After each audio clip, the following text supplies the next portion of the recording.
Hello and welcome to Fireside Chat 3, Kevin versus Kevin.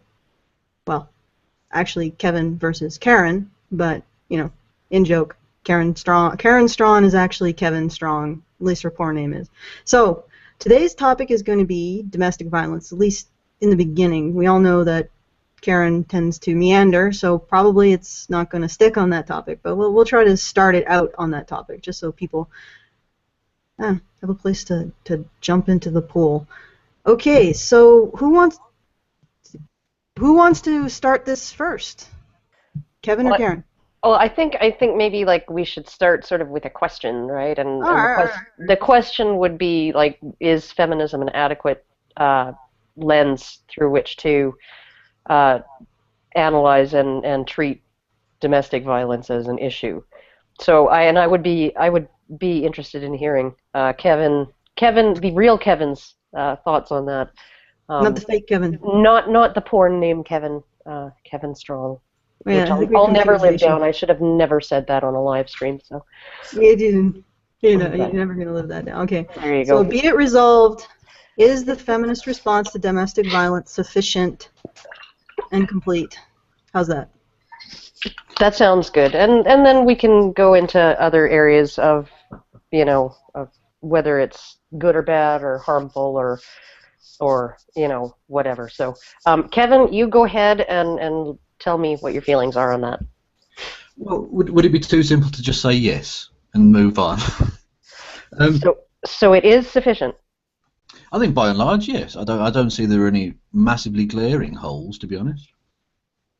But I'd be genuinely interested in your Well, wait. Let's just slow down a little bit so we understand where we're on the same page.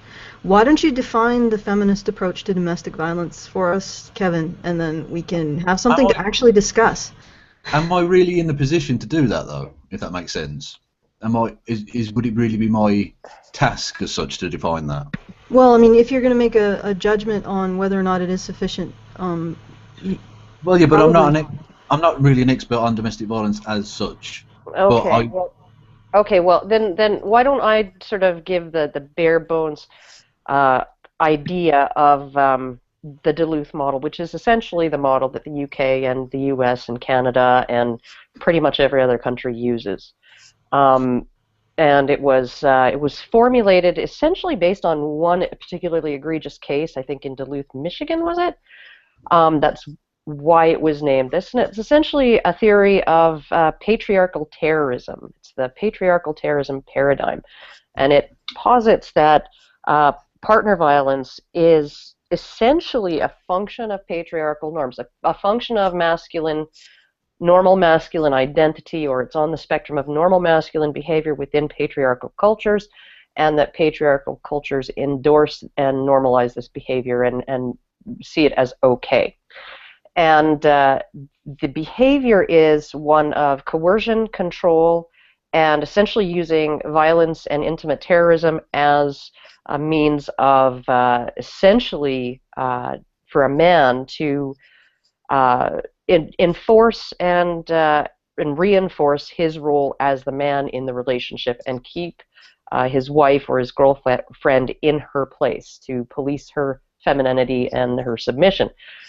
And so essentially this is like sort of a one-size-fits-all type of model that they use. And this is why batterer treatment programs are overwhelmingly directed at male perpetrators, and shelters are almost entirely aimed at serving female victims, right? Is there not a practical edge to that, though?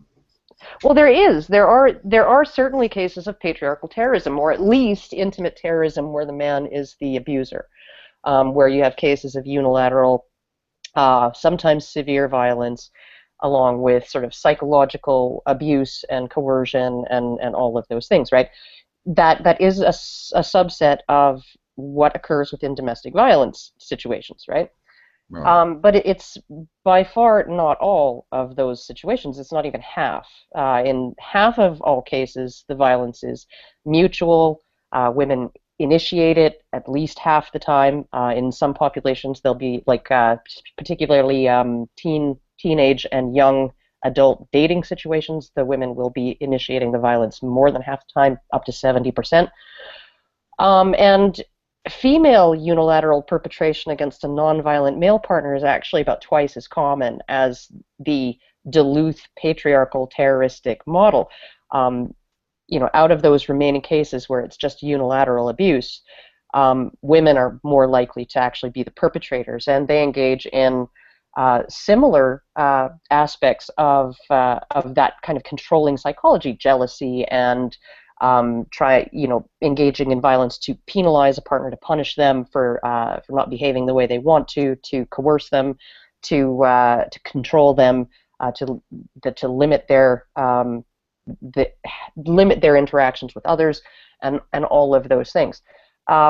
So essentially what we've got with interpersonal violence or intimate partner violence is we've got this sort of constellation of different types, and patriarchal terrorism is actually the most rare form. So we're basically taking every autoimmune disease, essentially, and treating it as if it's psoriasis, right?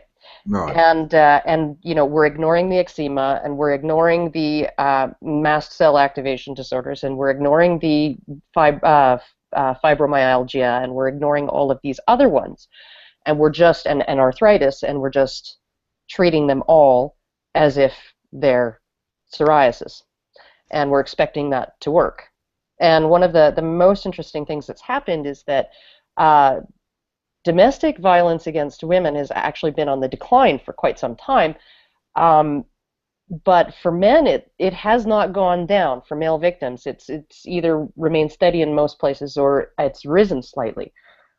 So essentially what we have is just a system of detection, prevention, and treatment, and it just doesn't serve the majority of those families. Well, right? just to interject slightly, you mentioned that domestic violence against women has gone down whilst men has either stayed level or gone up. I would argue, at least in part, that feminist activism as such has driven the police to deal with that more seriously and forced that number down. Whereas I don't think if we imagine it as, I'll take up the hypothetical stance that the MRM really care about the topic of men being domestically abused.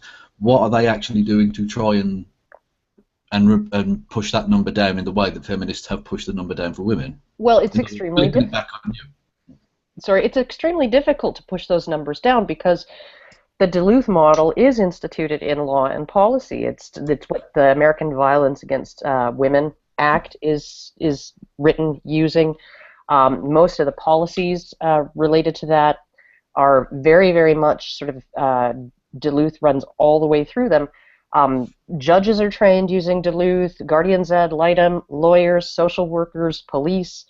In some jurisdictions, particularly ones with mandatory arrest policies, which are about half to 60% in the U.S., in those jurisdictions, and many of them, they also have something called a predominant aggressor policy. It essentially includes things like size and weight and strength relatively, and who could do the most damage, and that's always going to be the man, and that's what police have to take into account when deciding to do arrest. That's practical in a sense, isn't it? Well, not if your father and your wife has been beating on you and tried to stab you, and you have children in the home, and the police are taking you out of there, and leaving those children with a violent woman, right? I mean, it seems like quite an extreme example you're using there, and I'm not suggesting they don't exist, absolutely, but I think by and large, it's difficult to ask an individual policeman to make an individual assessment all the time in that respect. So if you give the general guideline of the person who could do the most damage is the person to be removed from the situation, if that makes sense. If you can't tell for definite that the guy is being beaten up by the woman or vice versa, to take the largest person out, basically. Well, so like Allison said, so in an altercation, on the street, we always arrest the black person because they're generally larger and stronger than white people. Well, no, there's a difference between being on the street and being in I a domestic know. situation. Violence on the street is much more likely to be perpetrated by males. Violence in the home is very different, and we've been only looking at it in this one way at the level of public policy and legislation. No, I think you've misunderstood what I meant by that. I mean, in terms of being on the street, you don't have to remove anyone from a situation because you can essentially part both ways, and there's no territory as such. Whereas in the home, one of the persons has to leave. Do you see what I mean there? I don't know that in every situation one of the persons has to leave. I mean, Well, like here's one of the horrible things. Here's one of the horrible things about this situation that we have in law and policy is there is a subset of the sort of mutual violence cases, and it's a fairly significant one. It's a large minority of cases, of all cases, and it's essentially called common couple violence. Okay, and it usually it's represented by a slap or a push or whatever, and it usually comes into into being when there's some like massive external stress, like somebody lost a job and they're going to lose the house or whatever, right? Just a very, very stressful situation, and people will get into an argument, they'll get into a conflict, there will be one push or one slap, right? And oftentimes, in these cases, they, even left alone, they will just de-escalate over time, or they'll stop. It'll never happen again, right? Not every case escalates to the point where he's going to kill you. In the patriarchal terrorism cases, then that's entirely likely, just like in the ones where the woman is the unilaterally, severely violent partner. But these particular cases are treated as if family breakup is the way to go. Family breakup is absolutely the goal of these programs. In fact, under the Violence Against Women Act in the United States, if a domestic violence service wants to provide couples counseling for these sort of minor cases, minor, marginal, sporadic cases of we just got into a fight and I slapped him and then he pushed me out of the way and left or whatever, right? And then it didn't happen again for another 2 years when, my mother-in-law came to visit or something. And so it's obviously a case of not necessarily as people can't get along, but that there's some kind of heavy stress on the couple. If those programs offer couples counseling, they can be denied federal funding from the Violence Against Women Act, right? They're not allowed to treat those cases as, the preferred outcome is to keep the parents together, teach them how to get along, teach them proper anger management strategies, help them out, and help them stay together. That's not the goal of, once you're in the system, once your neighbor calls because, he saw through the window that, your wife slapped you and then you pushed her back.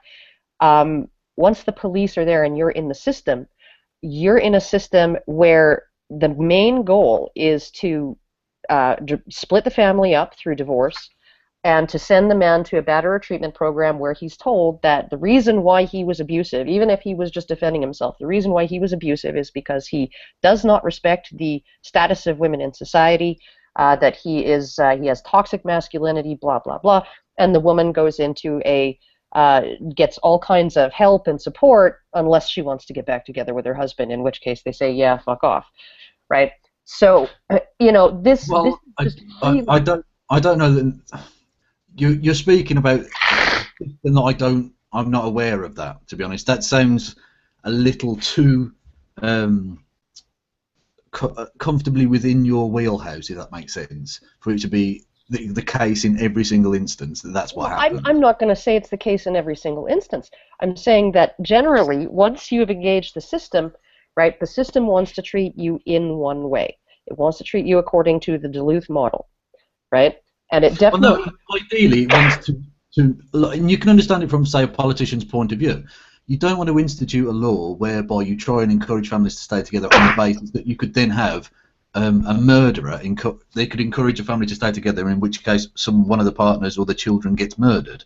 I Of said. course, of course, of course. So That's the worry, right? it's just a natural reaction for any politician to do that. I don't see that that's And you realize, just to feminism's fault. interject briefly, because I did want to point something out, you realize that if you create a system in which the situation is everybody is encouraging families to break apart, they've found in some regions, and I'll have to re-identify the study, that women are no longer reporting to the authorities when there's domestic violence. It's actually reducing the reporting because they're being forced to leave their partners. So instead of having a method that actually resolves family Well, violence, I don't think anyone's being forced here, are they?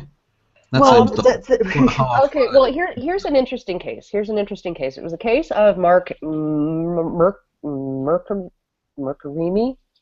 or I forget how to pronounce his last name, but he's an Iranian. He's of Iranian descent. He was a sheriff in California, and he was running for sheriff yet again. He had married an actress from Brazil, and they had a 4-year-old son together. Now, when he was a child, his mother took him. His mother was an American. Took him from his family, from his father, moved back to America, and he only rarely saw his dad ever again after that. Right, and this was really, really distressing to him as a child. And so, anyhow, they're having marital problems because he's on the campaign trail, and she's feeling neglected, and I can imagine rightly so. And they're under a lot of stress, and he's very stressed out with his campaign, and he's got a lot of sort of political people just kind of going after him as well. And so they're having this argument one night, and she says something along the lines, and this is what she testified in court. She said that essentially she told him angrily, right, in the middle of this argument, that she wanted to take their son to Brazil to visit family. And all of a sudden, in front, across his mind is, she's taking my kid to Brazil and she's never coming back, because that's what my mom did to my dad. So he grabbed her arm, her upper arm, and as she was walking away, to pull her back and say, yeah, no, that's not okay. And it left a bruise. And oddly enough, biologically speaking, women bruise much more easily than men. I bruise extremely easily. But so she confessed to a neighbor that she was having marital problems. They were fighting all the time and all of this, and asked for her advice. And her neighbor advised her, just in case he files for divorce or something like that, and you need the ammunition, right, we're going to take a picture of your bruise. And, the wife was like absolutely 100% clear that she didn't want to involve the police. She felt terribly, terribly guilty for actually kind of blurting that out, knowing how it would terrify her husband, right? And so she sort of was very understanding of his overreaction to that, because in his case, her knowing what she knows about his childhood, it didn't seem like an overreaction necessarily to her. Anyhow, the neighbor reported it to the police. And then for the next 2 years, against both of the husband and the wife, against their wishes, the court put in a no-contact order. They were forced to live apart. They were forced to not have any contact with one another whatsoever until the case was resolved, either through him pleading guilty, which would essentially end his career, or it went to court, and it was resolved through court. So for 2 years, right, the court keeps this couple from even so much as talking to each other on the phone, despite the fact that they both, testified, we love each other, it was a horrible thing, but it never happened before. I can't imagine it would ever happen again. And we don't want to be apart. We want to be together. We want to be husband and wife, right? This is killing our family. And no sympathy from the judge, right? Well, just in case he might kill her one day. But the point being, therefore, that the judge is an idiot then. The judge is going by the guidelines set down in Duluth. Well, yeah, but if we're talking about a guy who's a sheriff, sure, that seems really odd. I mean, I'm not denying that the story happened or anything, but that just seems like an an asshole judge rather It's than typical. problem inherent in the system. It's typical. I have a friend who happens to be a little trailer trash, and her boyfriend, live-in boyfriend, common law husband, I guess, and the judge did the exact same thing to them. She didn't want to. She essentially told the judge, you know, like, I work. He takes our son whenever I'm working. How am I supposed to get my son to his house? You know, he's never been abusive with our son. He's never been abusive with me. This was all just the neighbors hearing us screaming at each other, right? And you know, having a fight, and Well, I have you to know, say like, that what? How do I even arrange to get my son to this is his all father when I go very to work? strange. From every issue I've seen of this in Britain, I've never heard any of these kinds of. And You don't I'm you not don't denying them tend at to all. hear about them. You don't tend to hear about them because there's no No, but I mean, political will. from personal contact with people who've been through these kind of situations, I've never heard of this. I've never heard of anything extreme like this. It's Now, that it's might just be a slightly different system in America or Canada, but I've never heard of any of this sort of 2 years apart orders and stuff. That's It was, you know, honestly, it can be really, really awful once you're in that system.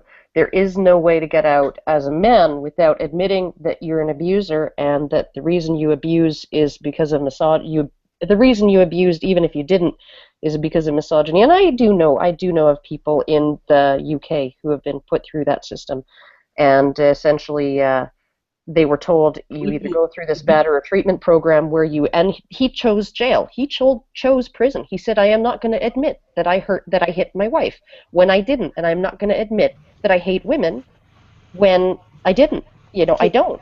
I'm just going to interject briefly. I did find something on the domestic violence going down and the Primary Aggressor Act.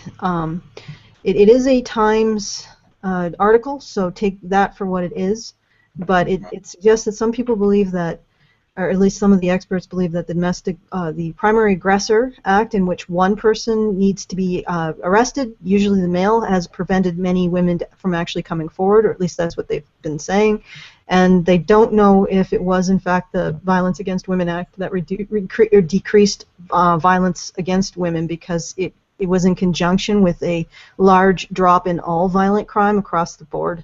And it was also in conjunction with a massive social campaign, a media campaign, public service campaign about domestic violence by men against women, and so you had this greater awareness out there, and a greater sense, I think, on the part of men who may have anger issues or whatever, that they're just really not going to get away with that.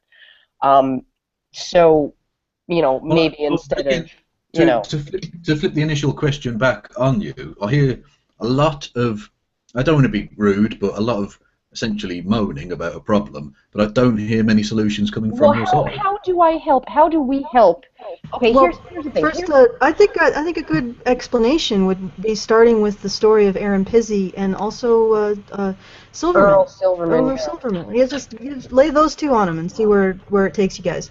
Okay, well, Aaron Pizzey founded the first domestic violence shelter in the world, Chiswick Women's Aid. And when she started accepting, you know, women into her shelter, she found that about 60% of them were at least as violent as, or more violent than the men that they were supposedly fleeing.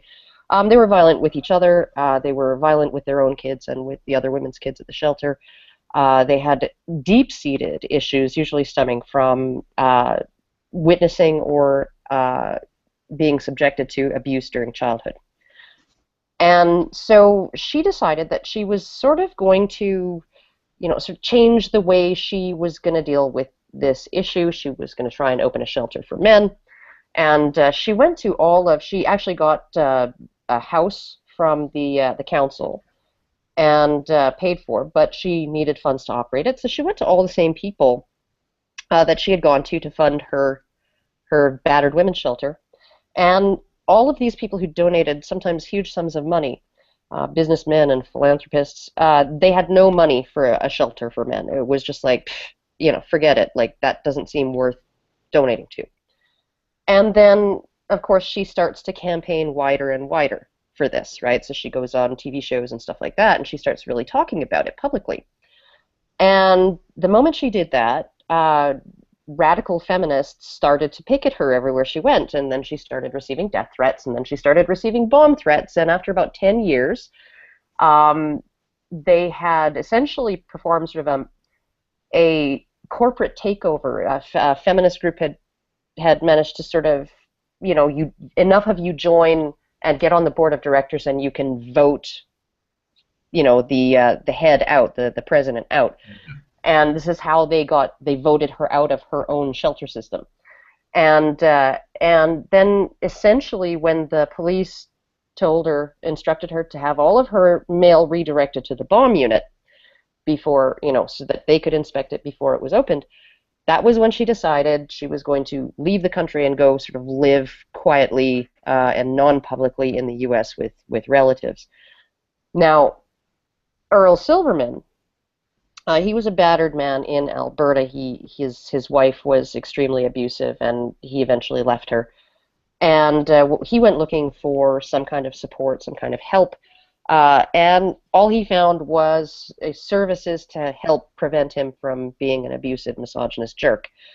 So he decided he was going to set up his own hotline for male abuse victims.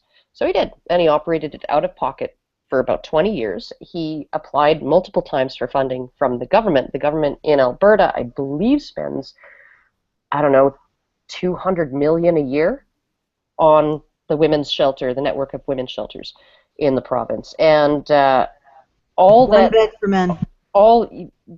There's 2 beds that are not for men, but men could use. They're not reserved for men, but they're available to men if they're not already full. And they're both in this one town called Strathmore. But those did not exist when Earl started out. When he started out, he managed to get a one-time government grant of $800. That's all the funding that he got. And so he spent about 20 years operating this hotline, this helpline. And then about 6 years before he died, he decided he was going to take it, and after repeatedly requesting funding and being sort of given the runaround, he decided he was going to try a human rights hearing. He was going to try and get a human rights hearing because clearly the government was discriminating on the basis of sex. And he was told by HRC, Human Rights Council, that he couldn't have a hearing. The first time it was because men are not a protected group under Canadian human rights legislation, so it's legal to discriminate against them. Later, they told him on his second try, they told him that there was nobody in government whose job it is to allocate funds for male victims, therefore there's no one in government he can sue. One of the most interesting things about this is that because domestic violence is considered a women's issue, everything goes through the Minister for the Status of Women. It goes through SOW Canada, Status of Women Canada. And so the funding comes from the province, but it has to be authorized by Status of Women Canada. And so the funding, the province can't release any funding without their permission.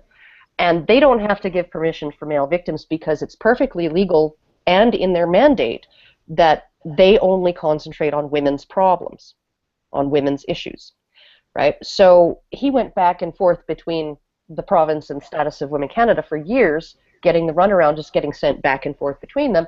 And then he got denied, the second time he was denied a hearing before the Human Rights Council. It was essentially, well, you can't sue because there's actually nobody in government for you to sue, right? So he opened his own shelter. He renovated a house. He purchased a house. He renovated it. He got it all ready. He put up several men, some of them with children, over the 2 years that it was open. And he ran it all on private donations and out of his own pocket. And then he got arrested for being hostile in court. He was trying to appeal to the Supreme Court of Alberta over the Human Rights Council denying him a hearing. And he was being hostile to the 2 lawyers. He's pro se because he can't afford representation, and he's arguing against 2 lawyers, one from the government and one from the network of women's shelters. who want to deny him a hearing. And he was feeling hostile. I can totally understand this after 20 years of this bullshit. Well, yeah, right? but I can't. It's He was difficult arrested. It's difficult to make any judgment on it, having not seen it, because hostile can mean any number of different things, can't it? Exactly. He ended up, they dropped the charges, right? They saw that the charges, essentially he was hoping, and I think he was hoping to be arrested. He was hoping to be arrested because if it went to a criminal trial, all of it would be on the record, right? Just as if it was in a Human Rights Council hearing. Hang on, is this building up to a conspiracy public, theory now? It would be on the public record. He wanted, how do you get this on the public record if you can't get a hearing, right? Okay. But is this building up to a conspiracy theory where they're trying to deny him? First of all, let's conspiracy theory. Do you believe that it is possible for structures, institutional structures, to discriminate against a group of people? Well, yes. Okay, there you go. Well, no, but I'm not saying conspiracy theory. Finish your story, Karen, and then. I'm sure that they didn't set it up so that all of this stuff has to be approved by Status of Women Canada just so that they could deny Earl Silverman funding for his shelter. I'm sure that that's not what they were thinking. I'm sure that they had the best of intentions when they decided that they were going to treat this issue as a women's issue and put it through that minister, right? Okay, I absolutely believe that they had good intentions, but okay. This is the result. And I think he wanted to get, in fact, he kind of hinted to me, because I had spoken to him several times, once not personally. Well, not extremely well, but I knew him personally, and I looked at the massive, massive pile of files that he had, letters that he'd sent to the government with Statistics Canada documents and all of that, and saying like there's a need for this, and nobody's providing it. Anyhow, so essentially he said that he was hoping to get arrested because if it went to a criminal trial, all of these problems, all of these systemic problems would end up on the record, and maybe something would be done to fix them, because right now it's just in closed pre-hearings, right, and all of that. None of them are released to the public, blah, blah, blah, right? So he tried to do that. That didn't work. He ended up losing the house because he could no longer afford to keep up with the payments. And the day after that he sold the house and the new buyer had taken possession, he hanged himself, right? So, yeah, and almost immediately several feminist sort of left-leaning websites like HuffPo, feminist writers at these websites essentially branded him a violent, difficult man who just didn't know how to work within the system.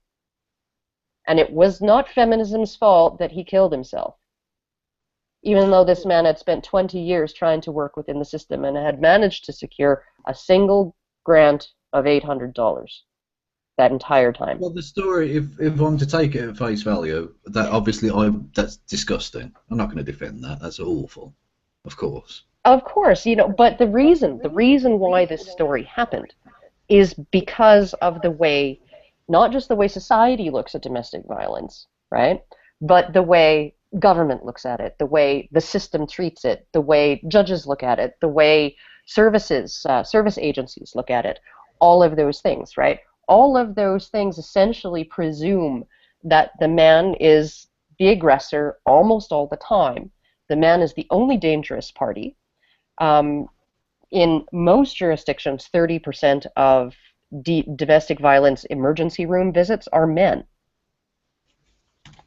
right? They're not the majority of injuries. Women are more than twice as likely to be injured, but men are severely injured as well, and they are a significant minority in that department, right? So the way we're looking at it through this sort of feminist model of patriarchy it's essentially applying a cure that maybe works sometimes, but it's applying the same cure to things that it has no effect on whatsoever, may even only make worse, and it allows people's real problems to fester.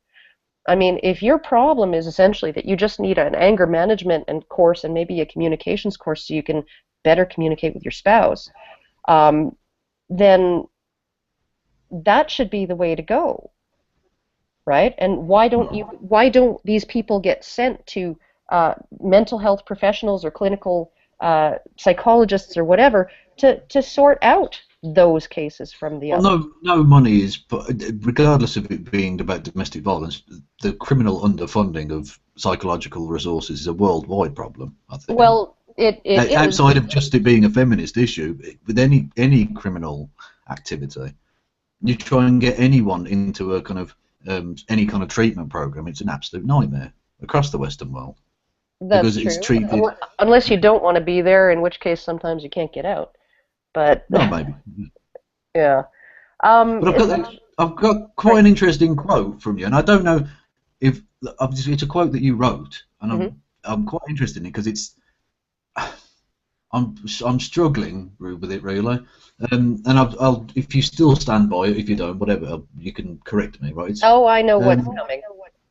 Is it the go on, the what's one that was coming? highlighted on David Futrell that I made on Reddit? I don't know if it was on David Futrell's one. But so basically the one where you said women, essentially, women were demanding to be beaten, in essence. I can read the full quote out if you wish. Okay, just to interject for a second, this is not. First of all, that was taken out of context, and she never actually said that. No. I didn't say women were demanding to be beaten. I said there are times when a woman is attacking a man, and the pattern of violence with women is often very, very different than it is with a man. With a man, he gets angrier and angrier and angrier and angrier, and then he snaps, and then his anger is usually it's dissipated, right? With women who Aaron Pitsey described as prone to violence, other people have described it a different way, other domestic violence experts, with these particular women, and often they have personality disorders. They feel out of control, right? And so when they hit their husband, right, they hit him, and then when he does nothing, or he apologizes, or he tries to, supplicate to them and figure out how to make them happy, they get more angry. Because what they're trying to get out of him is him putting his foot down and saying, it's time to stop, right? And sometimes that's a very euphemistic way of putting that. Yeah, sometimes the way that plays out is she will hit and hit and hit, and every time she hits him, she'll get more angry, right? And one of several things is going to happen, right? He's going to she's going to exhaust herself. She's going to seriously hurt him. He's going to leave the situation, right? Or he's going to hit her. And those are the ways that's going to stop. Or he's going to put his foot down some other way. But often by the time it's escalated to the point where he has to put his foot down, otherwise he's going to get seriously hurt, often that's the way it ends. Okay, He'll hit her. Can I interject briefly and just say, by put his foot down, I think you're describing a defensive situation. Well, Please stop hitting me. If you don't stop hitting me, I'm going to be forced to actually defend myself. Well, take action in some way, right? And sometimes, if men were able to recognize this pattern when it was starting, right, it wouldn't ever come to that. They would put their foot down. They would say, "You're not going to treat me that way," and they'd leave the house. Right, and that's my point. It doesn't seem that it seems almost as if you're advocating, okay, give her a bit of a slap rather than breaking her neck somewhere down the line. Wait, which is ridiculous. Guys, she's throwing heavy objects at you. She's slamming. She won't let you leave the situation. Well, then leave the fucking relationship. Kevin, if you had a situation where a woman was being hit repeatedly by a man, and at some point she engaged in defensive violence towards him, would you be saying that if we said, well, to the guy, if you keep hitting her, she might end up hitting you back, and when you get hit back, you sort of asked for it. No, because call me crazy, but I would suggest that if you're in an abusive relationship, you should probably at least try it and It's a get little out. more complicated if you're Yeah, a man exactly. and you have a child. And this particular couple No, I'm not saying it's easy, but had you're.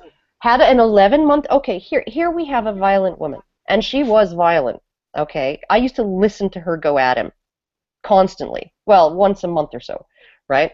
Once a month or so, something would piss her off so much, right? He left the cap off the toothpaste for the 100th time or something, and she'd just flip her shit. And he doesn't want to leave the house. His child is in there. His child is like, I don't know, it was probably about 3 months old when they started, when they moved in, and I started hearing this, right? He would go from room to room, closing the door.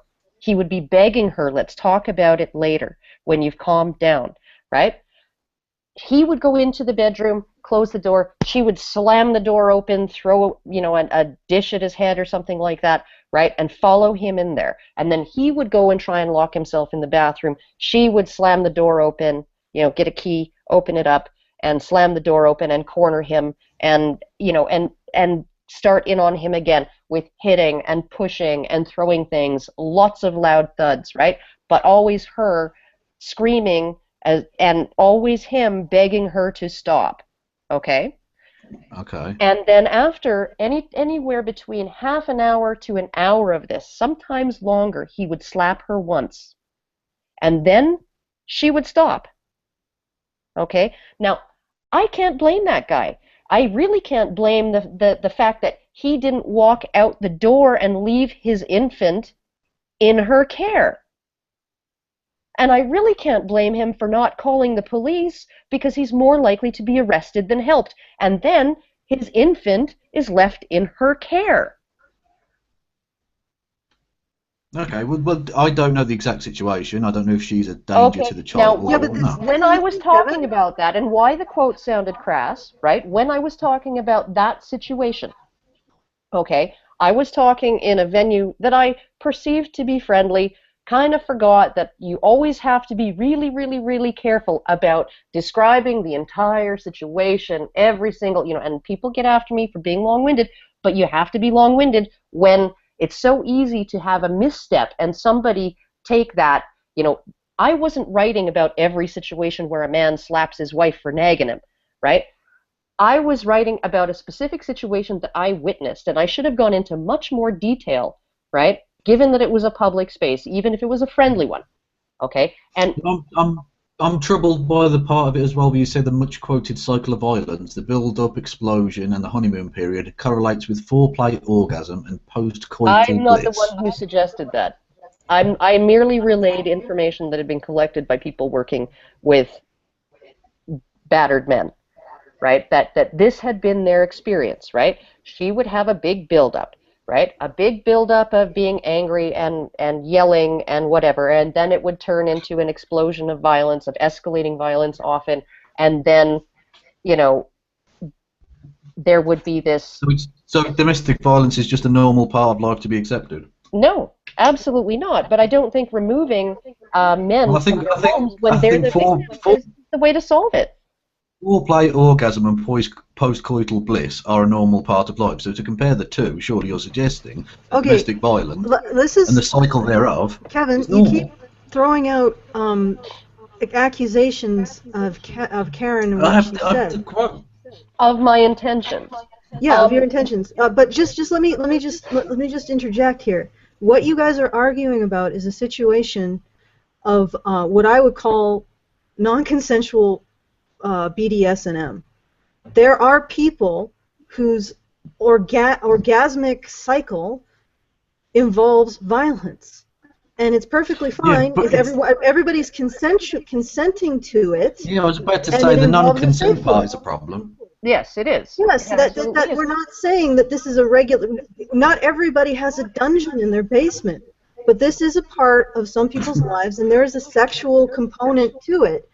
And in some cases, they're not being honest to themselves, and they're not actually creating a situation where it's safe, sane, and consensual. They are making it more raw and wild by forcing their partners into non-consensual BDSM. I would say what Karen is describing is a woman who is forcing giving her partner no other out than to play the so-called dominant role and give her what she wants, and then subsequently also give her sex, which I would say is extremely questionable consent on his part, that he's actually given consent. If he's doing it to prevent further violence, I would say that that it is definitely edging into rape. What she's saying is that this is a part of human sexuality. We have these dark desires, and sometimes we don't properly. We don't create a situation where everybody in the situation is safe, everybody is consenting. Some people just maneuver it so that they get their BDSM, their bondage, dominance, and sadomasochism from people that aren't actually honestly consenting. And it's for these individuals who are abusive, it's exciting. Well, I think too, I mean, like there is that meme, and there is a lot of truth to it, right? When you have a fight with your partner and the makeup sex is just like even more hot than any regular sex that you have, or angry sex, right? You're really mad at them, and then you have angry sex, right? There is this sort of it is an aspect of human psychology that when all other emotions are running high, right, and things feel chaotic, sex can be a more intense experience, right? And I think that is something that plays into as well, right? And I mean, if you're going to say that, you know, that me, or it wasn't actually my analogy, but me repeating that analogy of, you know, the orgasmic cycle, right, is normalizing sexual violence, then I would say, like, the honeymoon period, right, you know, using the phrase honeymoon period on the Duluth wheel, right? That's a normalization too. I mean, it's like, you know, that's the period when you're happy with each other, right? And everything's wonderful. And you're seeing things through each other through rose-colored glasses again, right? So it's simply a way of describing humans, the way some humans' psychology affects their behavior. And I'm sorry, but like I said in that quote, right, domestic violence isn't pretty.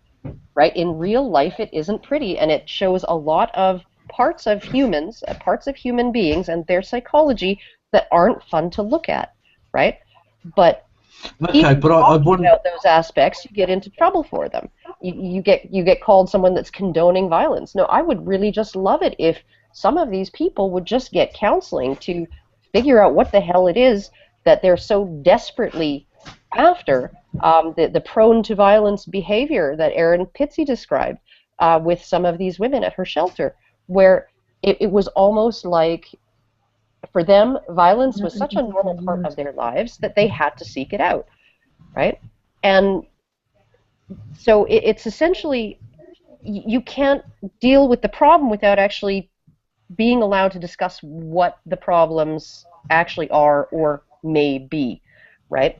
And when people, not just myself, get into trouble over that kind of stuff, just even speculating about what psychology is actually at work in some of these cases, right? It's really, it just stifles the entire decision on how to deal with these problems and how to help these people. Hello. Hi. Yeah. Oh, sorry, I lost connection there for a second. Sorry. Oh, okay. What you saying? You're getting in stifling conversation or something? Stifling the conversation of what some of these problems are, because with so many different forms of domestic violence, obviously these people have different problems, right? They have different issues. So stifling discussion of what's actually going on in these relationships, what's actually going on with the psychology of two individuals, right? Stifling the discussion of that impedes any kind of solution to the problem, right? And any kind of actual help for these people. It just allows, you know, telling a woman like the one that I was living underneath, right? Telling her that her husband is abusive and telling him that he's an abuser and that he has to admit that that the reason he abuses his wife is because he does not respect that she's a human being and he wants to see her as his subordinate, right? That's not going to help those people. Neither of them. Okay, I'm not going to essentially deny that. No.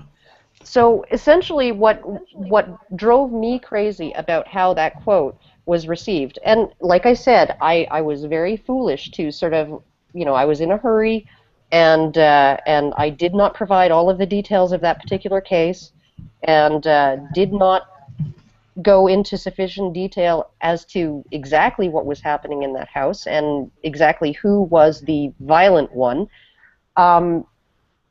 So that's my fault, my bad. I learned to not do that anymore. I did leave the quote up because I've never deleted anything that I've ever written online.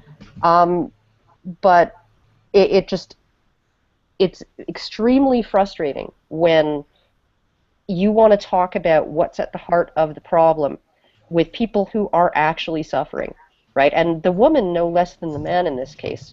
She could not have been a very happy person when she was doing that. She could not have been a very healthy, psychologically healthy person when she was doing those things to her husband, right? Yeah. So, sort of refusing to allow discussion of these really unsavory aspects of sometimes of women's natures, women's psychology, maybe not all of their natures, but the sort of bad aspects of human nature when they express in women, it doesn't help anybody. Something that just occurred to me actually. You're a libertarian, Ian. Sort of. Sort of. So sort just, of. I mean, it's not necessarily even anything to do with the debate. Just out of curiosity, under the libertarian paradigm, how would you get a system strong enough in place for mental health in order to enact the plans that you foresee as the perfect solution or the better solution? Well, I think that certain things should be government funded. Anything that has to do with public health, right, should have some government funds. Absolutely. And I think that domestic violence is a public health issue. In some cases, it's a criminal issue, but I don't think it should be treated as a criminal issue in every single case. And it should absolutely be treated as a public health issue. Essentially, my issue is sort of the institutional juggernaut of Duluth within the system. I mean, we should have a system that deals with this, and we should have a system where there is government-funded services for people who are suffering from these kinds of problems, and not just. Maybe you should focus on telling some of your American supporters about that, because my interactions with some of them have been.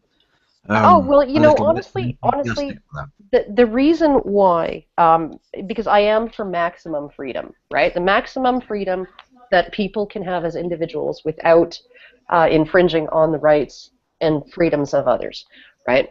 So, essentially, if you want to get married and you're a gay person, go ahead, do it, right? If you're not hurting anybody. By getting married as a gay man to another gay man. I mean, I think that any argument about that to the contrary is kind of ridiculous. If you want to sleep around, right? As long as you it's not a situation where you have HIV and you're not telling your partners or whatever.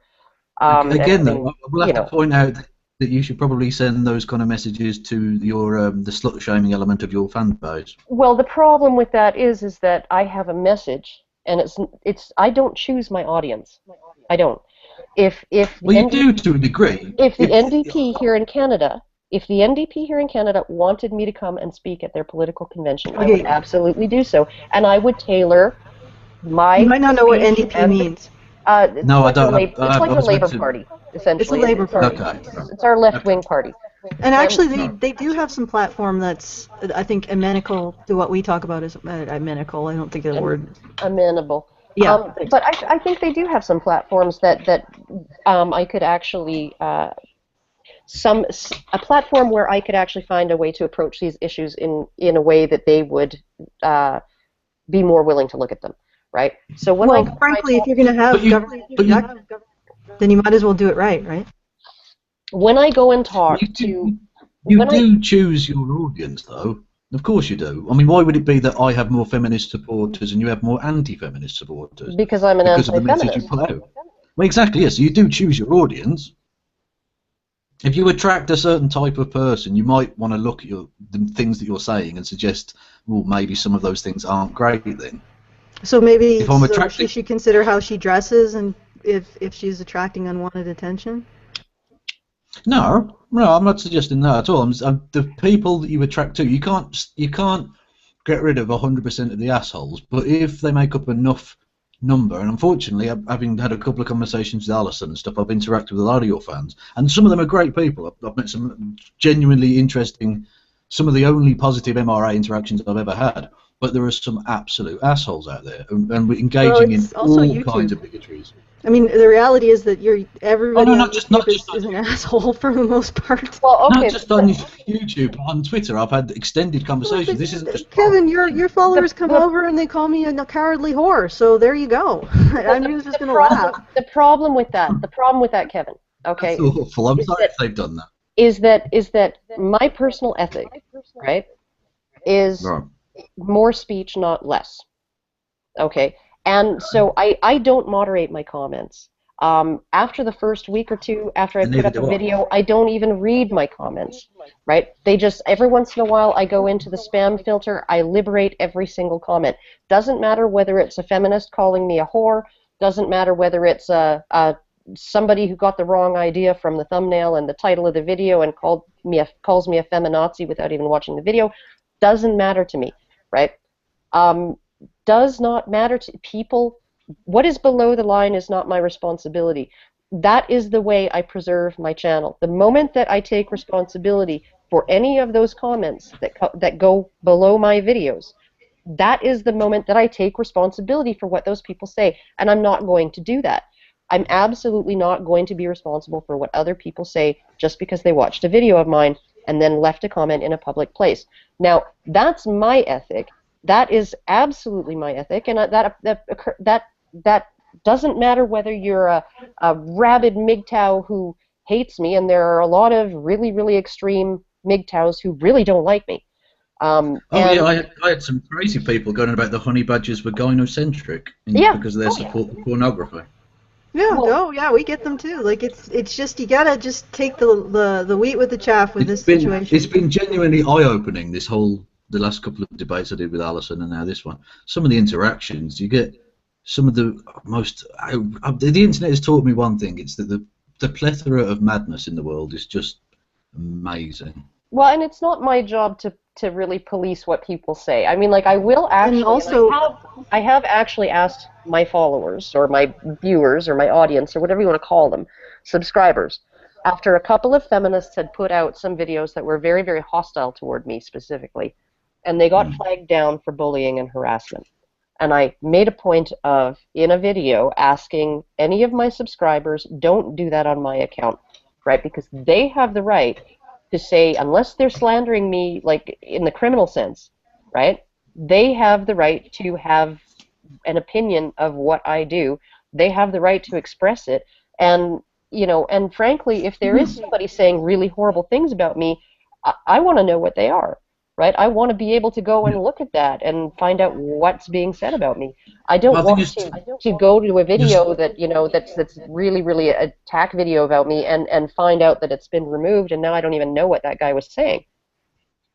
But I'm not asking that you in any way try and remove anyone's freedom to express themselves or anything like that. But I'm suggesting that the messages you put out, you've garnered a certain support back from that. And a lot of that seems to be quite poisonous, and I would try and ask that you at least in future moderate to a degree. Because, I mean, for instance, I was watching your video you made about Anders Breivik, and you blamed feminism for Anders Breivik. I blamed some of the cultural norms. I blame some of the cultural, legal, and institutional norms that have been the result of feminism, particularly Yes. default mother custody, and particularly the difficulty. For which you had no evidence in this case. Well, except for that default mother custody. That man, Anders Breivik's father, launched 2 custody battles. One of them he launched after that psychiatric report, saying that when the social workers were recommending that Breivik be removed from his mother's care because he was developing psychotic behaviors, right, because of her abuse. And the judge, the family court judge, said, no, she's the mother.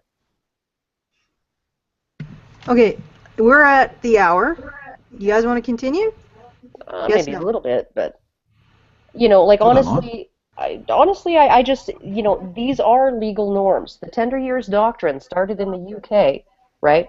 It was Yeah, but in that whole discussion on Breivik, you virtually glossed over the poisonous Islamophobic twisting of his mind. You didn't even mention that hardly. because everybody else was talking about that. The only people that were talking, I saw essentially this book that examined his childhood, right?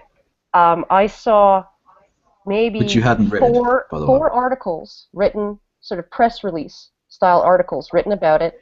No opinion pieces, no editorials, nothing comprehensive from an investigative journalist, nothing like that, right? In every English-speaking newspaper, it was the exact same press release, just sort of very, very sort of in short form, itemizing some of the more shocking details that were revealed in this book, right? And nobody really wanted to look at it any deeper than that. Nobody in the media, right? There's plenty of places you can go in the media to hear about Breivik's Islamophobia and Breivik's right-wing politics and Breivik's nationalism and and his racism and his extreme rabid hatred of progressive leftists. And guys? men's Right. rights I just wanted to as well. interject at the hour because this is, for me, I'm just going to be a pissant here. I'm getting tired of listening to Karen be on trial, and I'd like to get a discussion of the actual issues. So as much as interesting as it is to find out about why Karen talked about Andrew Breivik's or why Karen made this contextual statement over here or why Karen, can we actually talk about the issues? Because this is starting to become a pattern. And I find it very off topic. Karen is a fascinating person, but I talk to her like 3 or 4 times a week, and as a topic, as a topic, I'm not good enough for you. I know you're not, woman. You're dead to me, Allison. Well, you were always dead to me anyway. So, but let's. Can we get off like Karen? Why did you do this? Karen, why did you do that? Karen. Can we get on to some actual issues? Okay, so how about we try? Yeah, and let's just if it's going to be another Karen, why did you say this? Or Karen, why did you advance this position? Or Karen, I'm going to interject and call it off topic. I can't analyze the person I'm talking to. No, I can't ask that's them. yeah, Kevin. Yeah, you can analyze the person you're talking to, but you're like it doesn't seem like this is. I thought we were going to talk about issues essentially, and Karen's like. We didn't have any topic. You didn't give me a topic to talk about. What can I do? We were going to talk about domestic violence, and then we ended up talking about Karen this, Karen that, Karen what? How have you done this evil thing now? And it's like, let's move on from that. I think we've talked enough about Karen specifically. Okay, so well, is there anything else that you'd like to discuss? Yeah, like whether it's more about domestic violence or whether it's about a different topic? Let's move on to something else. Okay. Sure, but if we get more into the Karen, why did you make this statement? Karen, what about this quote? Karen, why aren't you responsible for your audience? Karen, what are you doing to prevent? Yeah, that I'm going to stop because it's done. It's done to death. So, what issue do you guys want to talk about? Anything's good to me. The wage gap, or I don't know. Wage gap? Sure. I don't particularly know all that much about the wage gap, really, other than some of the numbers I've heard. And I've heard a lot of MROs try and explain those away. And well, okay, we could do something really provocative. We could do like it's not trying to explain them away. It's actually providing evidence that, because here's sounds like you're good. Here's the thing. Okay, so you have someone like President Obama, and in the same speech he uses, women still earn 77 cents on a man's dollar. In the context of, he sets these two sentences side by side. Women still make 77 cents on a man's dollar. Women deserve equal pay for equal work. Okay, so he's not actually saying women don't get equal pay for equal work. He's just putting those two sentences side by side so that it implies that that's what's happening, but he's not actually saying it, because he has to know, given the fact that he has a wage gap among his staff in the White House of 82 cents, I believe. 82 cents for women, $1 on a man's dollar. And his representative, his chief of staff, when questioned about that by, I think it was the Wall Street Journal, he said it was due to a number of factors, right? None of them discrimination. We don't discriminate at the White House. We do not engage in discrimination in pay. But here is a list of the factors, right, that end up being why women happen to be, on average, paid less than men, and it's a matter of number of years of experience, level and type of education, number of hours a day, a week, and a year on the job, willingness to work overtime, willingness to travel, seniority, right, and all of this stuff, okay? Those are all things that are not taken into account when the UK government talks about your 82 cents on the dollar wage gap, or whatever it is in the UK, when our government talks about the 77 cents on the man's dollar wage gap. When those numbers are presented, those numbers are not controlling for any of those things. Level and type of education, chosen profession, hours worked, willingness to travel, length of commute, hazard pay, right, does not get into any of those, does not control for any of those. And when you do control for those things, right, there is as many as you can quantify, right, and accurately quantify. What you have is you have two people who are identical, one is a man, one is a woman, and the wage gap shrinks to under 5 cents on the dollar. And they still can't definitively say that that is due to pay discrimination.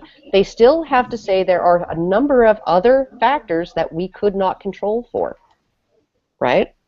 Right. But it seems to, when I say it's explaining it away, but that essentially just moves the goalpost. If you don't want to call it a wage gap, you call it then, okay, a training gap or something like that. It doesn't really matter how you want to quantify that. There is a societal problem with women earning less, well, and that not needs to be necessarily. addressed. That's like saying there's a societal problem with people at McDonald's earning less than cardiac surgeons. I mean, is there a problem? No.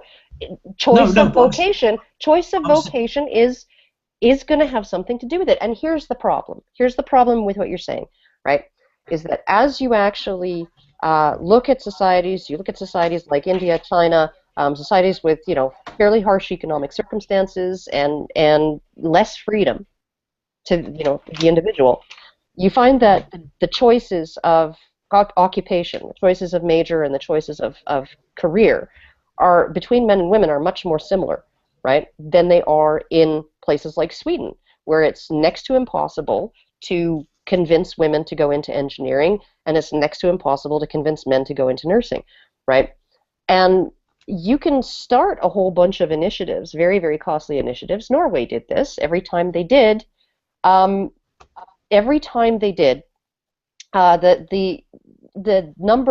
percentage of female engineers went from about 10% to maybe 12 or 13%, and then once the initiatives were, concluded, then it just all went back down again, right? So essentially, yeah, but I'm not suggesting that the government is the answer here. No, I'm not suggesting that at all. But I'm also clearly there's a societal issue, isn't there? Well, it's not a matter of the government stepping in and fixing it. Okay, guys. I think I can I'm going to actually interject on Kevin's behalf.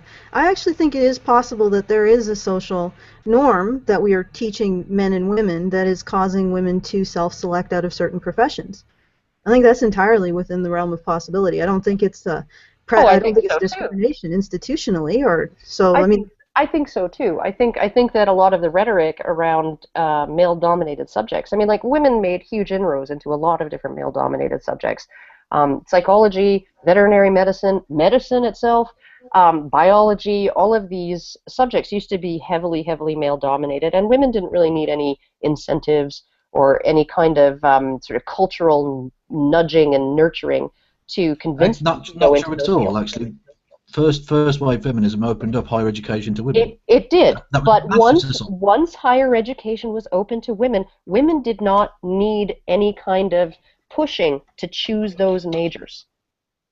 They chose them. They were interested in them, right? Okay, right. And so essentially, what we have now is a situation where it could very well be that, and some of the rhetoric that comes out of feminism about tech and STEM being, old boys clubs and just rife with misogyny and discrimination against women, and that may be scaring some women from going into those fields. Like, you can't say this field is dangerous for you and expect that women are going to be lining up to get in. Well, no, but I had this point actually with Alison last time. If you perceive a problem with, say, hypothetically, right, a feminist looks at the situation, perceives that there's a problem with it, what should she do? Shut up?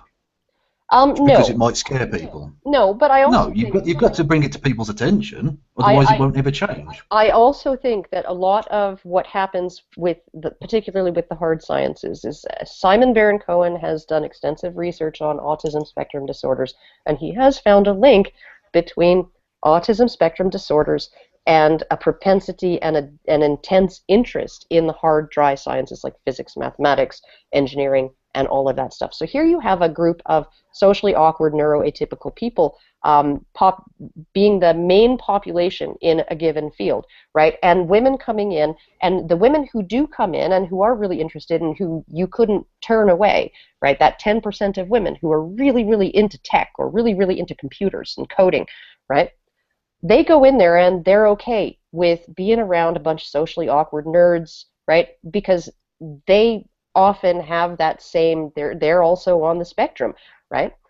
Now, people with autism spectrum disorders, people with Asperger's, they often come across as insensitive, as not really caring about, the social niceties, making people feel comfortable, and all of that, right? And I think for a lot of neurotypical women, right, this is actually, they try to go into these fields, and they often find themselves in the sales end of engineering. They're sales engineers, or they're project managers, because they're very, they have people skills, right? They're working with a lot of people, a lot of men who don't have people skills, and maybe they're feeling put off, and maybe their perception that they're not welcome is simply because people on the autism spectrum, these socially awkward, nerdy guys, aren't capable of making them feel welcome with the usual social niceties, right? Okay, but to bring it back to the point of only 10, unless you can bring evidence forward that people on the autism spectrum are predominantly male, then that still doesn't explain only 10% are going in. So a 90 to 10 split? Is that exact? It is not a 9 out of 10 split, but it's heavily male. Can I, because I mentioned, Kevin, you specifically mentioned my name, so I'm going to answer to your statement. Yeah. I don't say that categorically women cannot have a problem because they're women. And in fact, I do advance a problem that women have because they're women, which is the socialization to see themselves as, for them to see themselves and for men to see them as automatically weaker and more likely to be victimized as women, or acted upon, as I put it. I didn't mean to speak without you replying. Let me finish. It doesn't mean that I don't think that, I think that when you advance a situation where you're saying that women are acted upon, it behooves you to be very, very honest with yourself that it's based on reason and a real honest appraisal of the decision, and not based on these traditional gender roles that women are simply more likely to be acted upon than men. But the thing that I wanted to point out, because I think that we're coming to a crossroads here, and I think we can get an interesting debate. Since the 1980s, the mid-1980s, women have gone down in STEM fields. That's science, engineering, technology, and math. They started out at around 40% in the mid-80s, and they've gone down to under 20% since the mid-80s. So we were doing something right, probably in the 50s, 60s, 70s, and 80s, which is when these women would have matured into their careers in STEM, that we stopped doing in the mid-80s and started to do the reverse. And so I would wonder, now that because we have the actual statistical evidence, we can narrow down the social norms that are causing this phenomenon of women leaving STEM. Because it's not a phenomenon of getting women in STEM. It's a phenomenon that women have left STEM. So we have to ask ourselves, what happened between 1985, or was starting to happen in that area? Because who knows if the phenomenon that we can identify as why women left STEM started before 1985, we might have seen, if it hadn't started before 1985, we might have seen equality in 1985. But so we don't know exactly when the phenomenon started to happen. We do know when it started to really impact the numbers, which was in the mid-80s. So what we need to do is identify the phenomenon that was causing women to leave STEM in the mid-80s to the point where 20%, it went down 20% between then and now.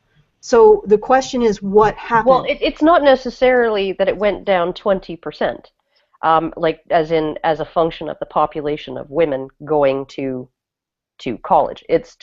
Went down 20% as a function of the ratio of who's going into STEM. So it could actually be that essentially, back in the 80s, a university degree was much more likely, and prior to that, much more likely to be viewed as an economic investment. It was not just there for you to go and find yourself, or to go and just get any bachelor's degree, because now that's like having a high school diploma when it comes to getting a job. You didn't have the level of degree inflation. You did not have as many people in general attending college and university. You just didn't. So it may well just be a function. It may not necessarily be social factors. It may actually just be a change in the availability of post-secondary education to people, whereas before, if you were going to post-secondary, it wasn't easy to get student loans in the 1980s, and a lot of scholarships were sort of based around engineering and things like that. Can I add another data point? So essentially, it may just be that more women are going to college, but they're not the women who would have gone into STEM. Okay, can I add another data point? Sure.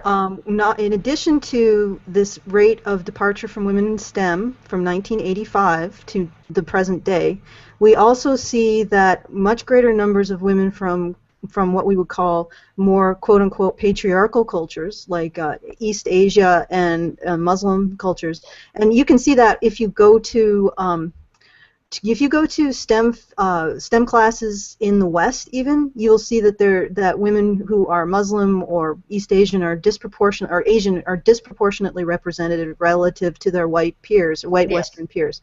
Yes. So this is what we're seeing is not only have we lost since 1985 to now, have we lost half of our enrollment of women into STEM. Most of that, the remaining enrollment, has been taken up by women from Muslim or Asian or more conservative Asian cultures, and in those cultures, the enrollment of women in these fields is higher than it is in our culture. So these are the data points that we need to account for to explain the phenomenon. I would argue on that one point about more patriarchal societies leading to more women in STEM and all the rest of it, that it's often those societies are poorer by and large, less economically developed. And as such, they are more likely to see that old school approach of it being an economic investment. You doing it in order to get a job at the end of it because of the parental pressure coming from parents who were by and large poorer. And so I think actually, I don't know if it's necessarily that as a society develops it becomes less patriarchal, or it's the financial I think improvement within a society that leads to that. But either way, Okay, why don't you let Kevin finish? Okay, go ahead. Yeah, sorry. Well, essentially, my final point is going to be that it's the comfort that we live in the West that we can afford. Look, I went and did 20th century European history and politics. I was never going to get a job out of it, but I did it to learn. Because I could financially afford to do so. There you go. Like my boyfriend went and did a English literature degree, and then he went back and did the most difficult engineering degree that you can take in Canada. But I have to say, actually, the idea of education being purely about getting a job at the end of it, I think, is a terrible idea at the end of the day. I think the idea of trying to engender the idea of education for the sake of actually improving your society is a much better way of looking at it. I do too. I don't think that it should be based entirely on the economic value of the degree. But one of the problems with our approach to education, and I'm going to get sort of a little political here, is that what you have now is you have degree inflation, right? So somebody who could have got a job right out of high school now actually has to go and invest 4 years of not really earning anything, but also getting into severe debt, and that debt can't be expunged in a bankruptcy. And the more people do that, the less that degree, that bachelor's degree, is going to be worth when it comes to getting a job, right? So there's kind of this point where it's not just, you know, if you can afford to go, if your parents can afford to send you. But I would, you know, I've told my kids, my 2 older ones, yes, if you want to go to university, you want to go to technical school, whatever, you go ahead and do that, but you're paying for it, okay? You're not taking out loans, and I'm not paying for it for you, right? You're going to go, you're going to work, you're going to save up, you can live at home, right? Well, you can live at home, but you're not going to get into $30,000, $40,000, $50,000 worth of debt that does not guarantee you a job at the end of it, but can't be expunged in a bankruptcy. You're not going to be paying off that size of loan while working at Walmart because that's all you could find after you got out of university.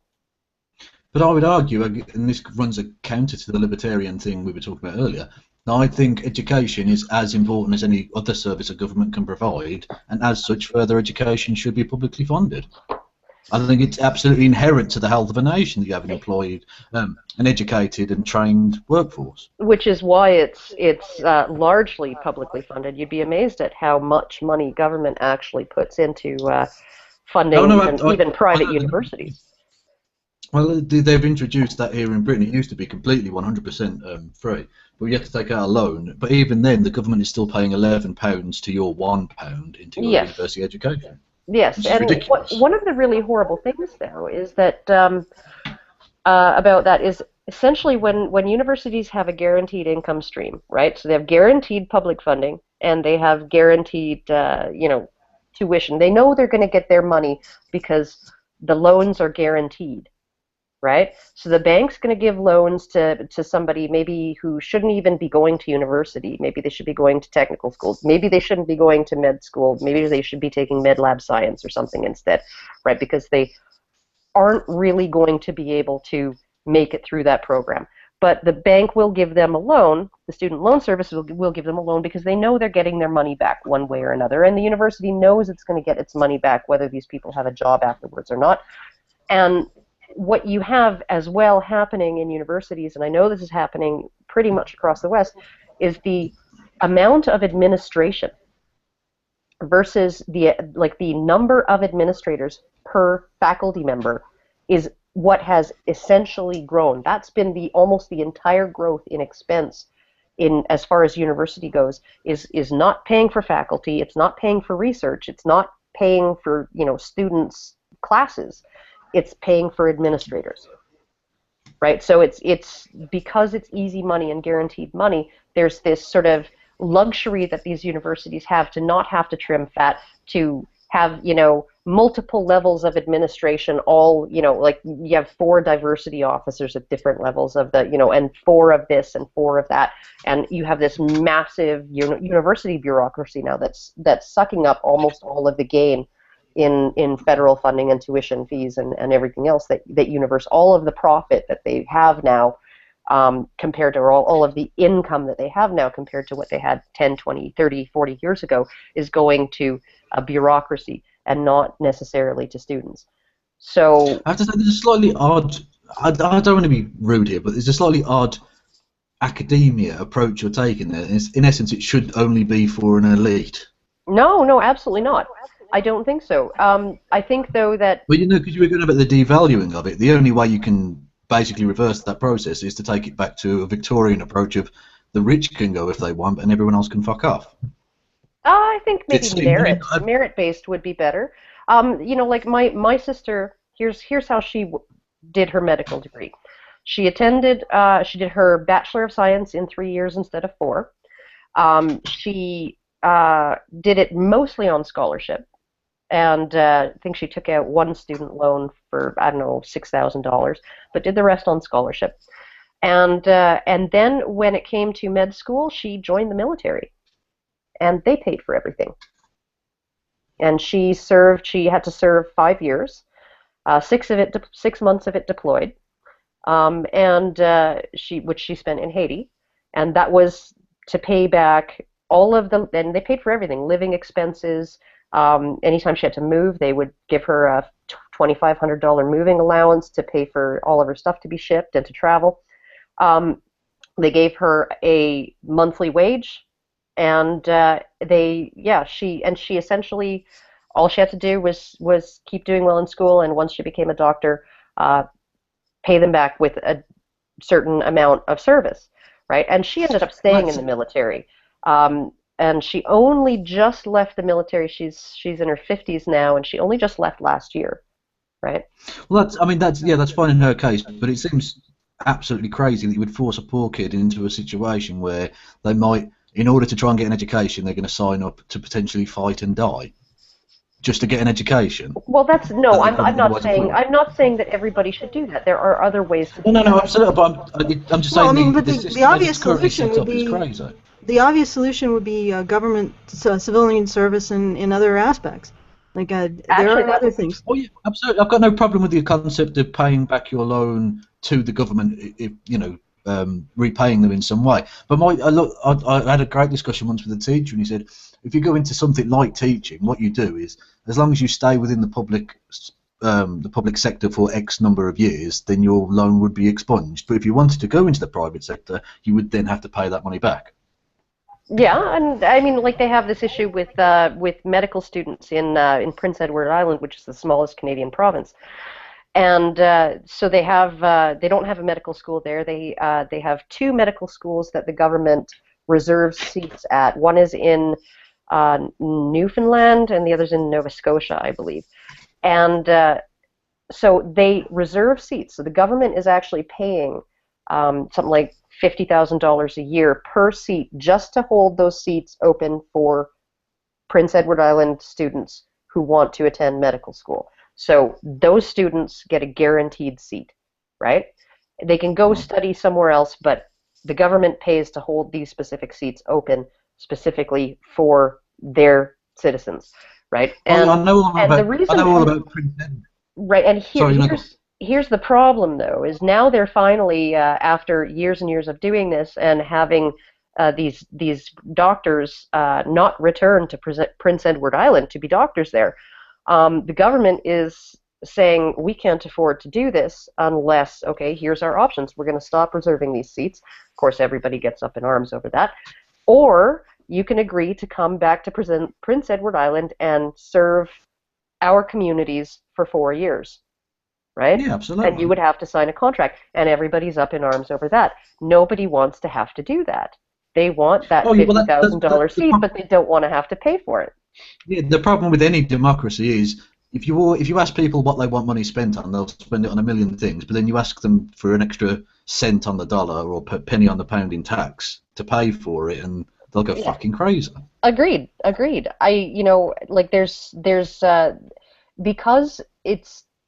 Because it's coming out of your pocket, right? And here, what bothers me about these types of things is that because that $50,000 is being handed to you by a middleman, the government, It seems like that the government, to you, receiving this, right? It seems like the government just magicked it out of thin air. You don't have to meet any of those 50,000 people who each contributed $1, or the however many people who had to pay $20 so you could have that seat, and now they don't have a doctor, they don't have a family doctor, because you wanted to work somewhere a little more cosmopolitan, right? Yeah. So it's because it's coming from this big faceless entity called government, we don't appreciate it that it's actually other people's money. Yeah, I think that's true too. It's in the same way that when you spend on a card, it sort of feels different to handing money over. It really does. Actually, there's a financial advisor, a celebrity one in Canada called Gail Vos Oxlade. I don't know if you've ever heard of her. She's Jamaican Canadian. But she does a show. Jamaican Canadian, right? Jamaican Canadian. She does a show called it was on TLC, the Learning Channel, called "Till Debt Do Us Part," and it's essentially, she would come into these families where they, they've been overspending and they're in like serious credit card debt, and the home's about to be foreclosed on, and she establishes a plan and a program that you will not deviate from. And sometimes she actually makes them do something. Like this one family, they owned like 11 TVs, right? So they had a TV in every room of their house, but they're going broke, right? And she actually made them cart around a TV in a little red wagon everywhere they went for a full day, with a sign on it saying, "I'm carrying this TV because it represents my debt that I can't handle," right? And yeah, no, just really, she's hardcore, and she actually sets out jars and puts cash in them all the way down to the nickel of, here's how much you're allowed to spend on food, here's how much you're allowed to spend on entertainment, here's how much you're allowed to spend on this, right? And sometimes it's like $5 on entertainment for the whole family for the month, right? But it's all in cash. It's all in cash, because you're just not. And there was one guy, he got the family into debt because he wanted this really super luxury car. She made him sleep in it for a week. Yeah, bed down in the car in the garage for a week, right? Learn how to appreciate your money. Stop abusing your money, right? And she's absolutely awesome. She's just a hoot, and she's probably one of the only reasons that I don't regret not having cable anymore. We got rid of the cable, but and she's probably one of the 2 or 3 shows that I miss. So. In terms of tax spend, for me, it seems like, no, this is where I don't like the libertarian argument. Is essentially it's the price you pay to live in a civilization. Yes, it is, but I mean, like, there's always been government. One of the most sort of a good example of a libertarian effort, sort of a voluntarist effort, and it became a major insurance company in the United States called the Cooperators. And what it was essentially a group of farmers who had some, just in one area, and they had a few disasters, famine, or crop failures, or locusts, or whatever. I guess it would be grasshoppers here.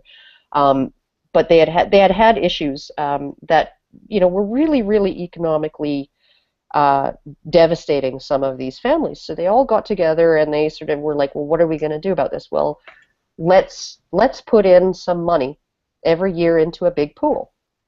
And then when we have these problems, we'll pull money out to help us get by till next season, right? So if John's crop fails, out of this fund, we're going to support him and his family until next year, until he can plant and get him seed to plant and the whole bit, right? And people used to do stuff like that. And I was actually talking to somebody from Bangladesh for, about 4 hours on the phone, who said that community is very, very different where he comes from. Where he comes from, everybody on the street knows each other. They help each other out. If they know that one family is struggling, you'll actually have somebody sort of do the old-fashioned American thing of bake a pie and bring it over, or whatever, or a casserole, and here you go. They help each other out in that way. And he says that when he came to Canada, because he's a foreign student here, he doesn't see any of that anymore, because people don't have to rely on each other in those ways because they have government to rely on. So, I mean, when But you what, actually have a government that does sort of take the place of those things, it does actually change your communities, right? oh So, I yeah, mean, it's a trade-off. It really is. yeah, absolutely. And I'm not suggesting I'm for absolute government, but the idea to actually draw the straight analogy between your farmers, right? Basically, the government, when you pay your taxes to the government, you're doing exactly the same thing, but you're able to collect more money on large, so you can build bridges and stuff, you know, and Oh, of that's course, essentially the same infrastructure. thing. Infrastructure. I like. There are some hardcore libertarians out there who think that even roads should be privatized. I do not agree. I think Yeah, that absolutely. infrastructure has been a government responsibility all the way back to ancient Rome. I think that, and probably earlier than that. I think that that essentially, when it comes to the bare bones of government that you would actually have to have a government to administer, it would be like national defense, courts, and and roads, infrastructure, right? Mm. I mean, you can have public-private partnerships as far as infrastructure goes. I think, like that is something that we do a little bit in Canada, but as far as those three things, I don't think that there is a government in history that did not see those Well, three things as under their this is purview. a problem with a guy I did a video about not too long ago called Stefan Molyneux. Yeah, I he's would a know little you. wacky. He's fucking mad. He's absolutely mad. That guy. The idea that we should live in an absolutely stateless society. What are you talking about? We used to do that when we lived in caves. We've progressed beyond that now, sure. Actually, when we Anyway, were living in caves, there was still a hierarchy where there was somebody in charge and there was pooling of resources. Like essentially, part of how oh yeah, we but there wasn't like part of there how wasn't we a got where central. part of how we got where we are now is through gift culture, and that came largely from big game hunting, and where you have a zebra or a muskox, and even a man with several mates and lots of children, they're not going to be able to eat it all before it goes bad. So it was a kind of a means of gaining social status in the hierarchy based on how much you can afford to give to others rather than how much you can get for yourself, right?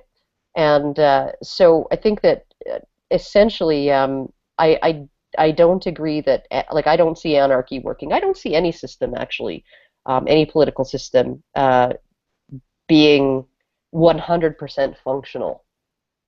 Yeah. I really don't.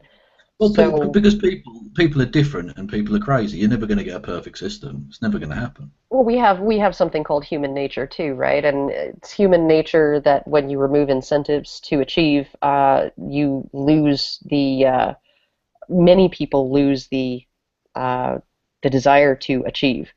So if you equalize everybody's pay and so you're faced with this, do I do this really difficult job or do I do this easy job? It's all the same pay, right? You're just going to have people choosing the easy jobs unless you coerce them. Well, And I saw a great documentary actually when they started to have the industrialization in Britain during the, the Industrial Revolution. yeah, People who usually worked on farms, they worked only to do what they had to do each day. They didn't have like a set number of hours. So when they got paid a regular wage in factories, they would only come in 2 days a week because they only needed the money from 2 days' work. And so they just couldn't get like a full week's work out of anybody. And it took a hell of a well, long time to change that around. it did, and you had to. I think there had to be a lot of playing employees against each other, and essentially, I'll give your job to somebody else, right? And If not I just that, can't but get this out of you. company housing. If you don't turn up to work, you get kicked out of your house. You know. Oh yeah, no, they had issues here in. I was talking to. It was an old boyfriend back when I was just out of high school. We drove out to Kitimat, BC, which is on the northwest coast of Canada, and they have a aluminum smelter there, and his dad said that essentially when he started working there at the aluminum plant for Alcan, there was a company store, right? And you were not allowed to you weren't given money. You were given vouchers that could only be redeemed at the company store where everything was more expensive than it was at the regular store, Yeah. right? And that was definitely a means of exploiting people, keeping them trapped in their jobs and all of that. It just very it's a problem that you have when you have any kind of business becoming a monopoly. So This conversation's taken a weird turn. I did not expect us to end up discussing this, I have to be honest. no, neither did I, but you know, it's Well, do you want to go back to the original idea, which was to explain why, since 1985 to today, the number of in STEM, and also why these presumably more traditionalist or whatever you want to call them cultures managed to create more women in STEM than our own culture? I don't know. You guys want to do that, or we can end. I don't mind ending. Like I don't, you know, I have no idea other than preference theory or whatever that when people have more wiggle room to choose what they want to do, what they're really interested in, they tend to choose a little bit more along gendered lines. Well, actually, I would contest that they're even gendered. I mean, how do you know if we didn't give men the wiggle room that they wouldn't choose the a more of a social sciences orientated? I mean, not all, because of course you have the ones who are in the autistic spectrum who will always be drawn to a more technological field. But again, I mean, it's entirely possible that the reason why we see so many graduates in STEM, male graduates, is because of the pressure to earn and pay for a family so that their partner can stay at home. So. Oh, of course. I actually have a friend right now who's dealing with that. He and his wife were both high earners, and they got married and they bought a house based on their double income, and then she had a baby and she decided she only wants to work 2 days a week, and of course she goes back and forth between kind of being demanding that he needs to, you know, make more money, but then also complaining that he's never home. So, but she does not want to return to work full time. She's not willing to do that. Well, I mean, she wants another baby. So. A lot of I think men are in a similar situation. In fact, the studies that I've seen suggest that if there wasn't the pressure to earn, to be a viable mate for men, they would actually significantly reduce their hours. So, I mean, there's that. It may be a situation where men are being funneled into STEM because of the pressure to become the primary earner, which distorts the numbers that are in STEM. And it could have been that in the 1985 there was a sort of a social pressure against going into STEM as a potential earning source, so that people thought, well, you're not going to make money in those fields, so don't go into them. So men didn't, and then the equality in the genders. I just want to finish this. The equality in the genders was simply interest. So you had almost equal interest in men and women, but no incentive to become a provider by going into that field. So there weren't more men. But then the field became more lucrative, and then more men came. That could be it. Yeah. Okay, go ahead, Kevin. To be slightly cheeky, basically, if we adopt a more feminist approach to it, what you might have is more women having the incentive to earn in a relationship, and you might get more men, therefore, feeling less pressure, and that might equalise over time. I think if we took a more egalitarian approach, I think so. But a lot of the feminist approaches to these things, they don't necessarily, like, essentially. The feeling that I get from feminist discourse is that as a woman, I shouldn't be expected to struggle. I shouldn't be expected to do difficult things. I shouldn't be expected to ever be uncomfortable. I shouldn't, I shouldn't be expected to deal with difficulties, all the way down to being called bossy, right? Being called bossy is going to crush me for life. It's going to make me not want to succeed. You're so bossy. I am bossy, I really am, and I'm proud of it. Bossy and proud. But I would argue that your side, as it were, the MRM, seeking, and not all of them, of course, but a large part of them were seeking to make sure that you couldn't. They want to reverse any kind of progress. I actually disagree with that. First of all, I think we have a more of an experience with the men's rights movement. I think they don't conflating traditionalists and there is I will say there is a definite group of people, and they don't make any bones about it, And if you were talking to them, they would say, yes, of course we want women in the home. Of course we want men earning for women. And of course we want that 1950s ideal that didn't really exist outside of Hollywood. This is not us. And they would be perfectly plain about wanting that. They wouldn't say that they don't want it. We're not trying to hide something from people. You know, men's rights activists, I mean, there are traditionalists who are men's rights activists, but men's rights activism isn't traditionalism. So yeah, like, and here's the thing too, right? You have to actually allow for difference. And, you know, honestly, some men do want that traditional lifestyle, and many women do want that traditional lifestyle. And if they can find each other, right, and have that together, then I think that they should be able to do that. And that's one of the reasons why I think marriage contracts should actually be a contract, not a blank piece of paper that you sign that a court somewhere, a judge somewhere decides what the terms you signed to were when it's time to dissolve it. It should be a contract essentially stipulating that both parties agree that they want to have a traditional thing. We're going to revisit this question every 2 years. Here's what's going to happen if there's a breakup because one partner is staying home and not earning. And this is how long that the earning partner is going to be responsible for the non-earning partner.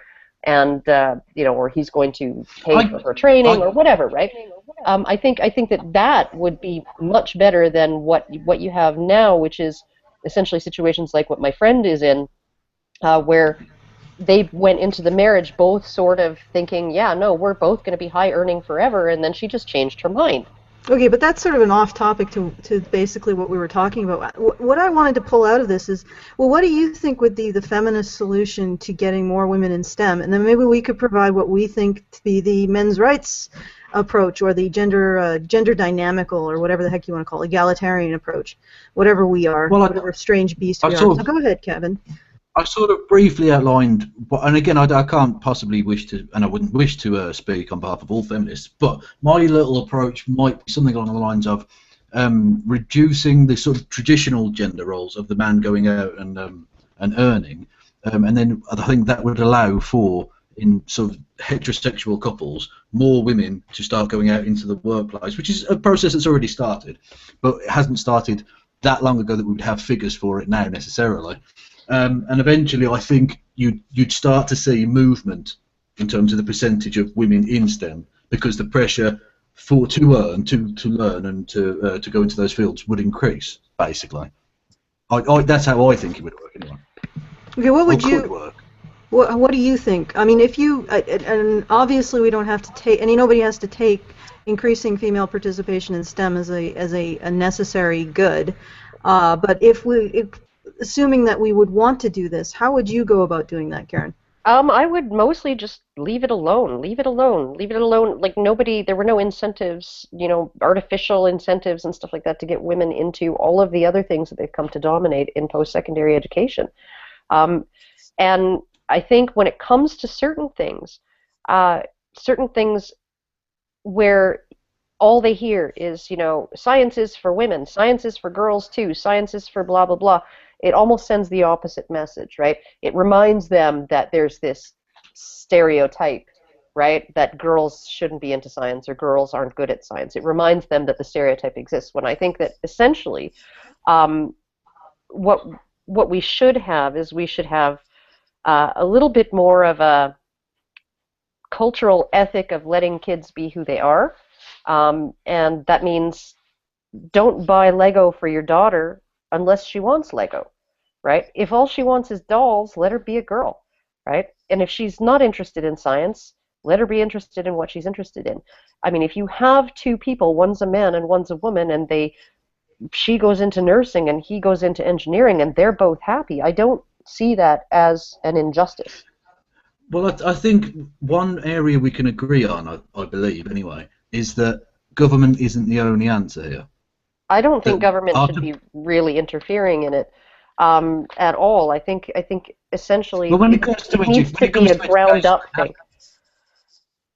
There has to be some government involvement there, and therefore they have to be a part of the solution. But it's wider than that. It's much, much more deep, because by the time people are going into education, those paths have already been laid.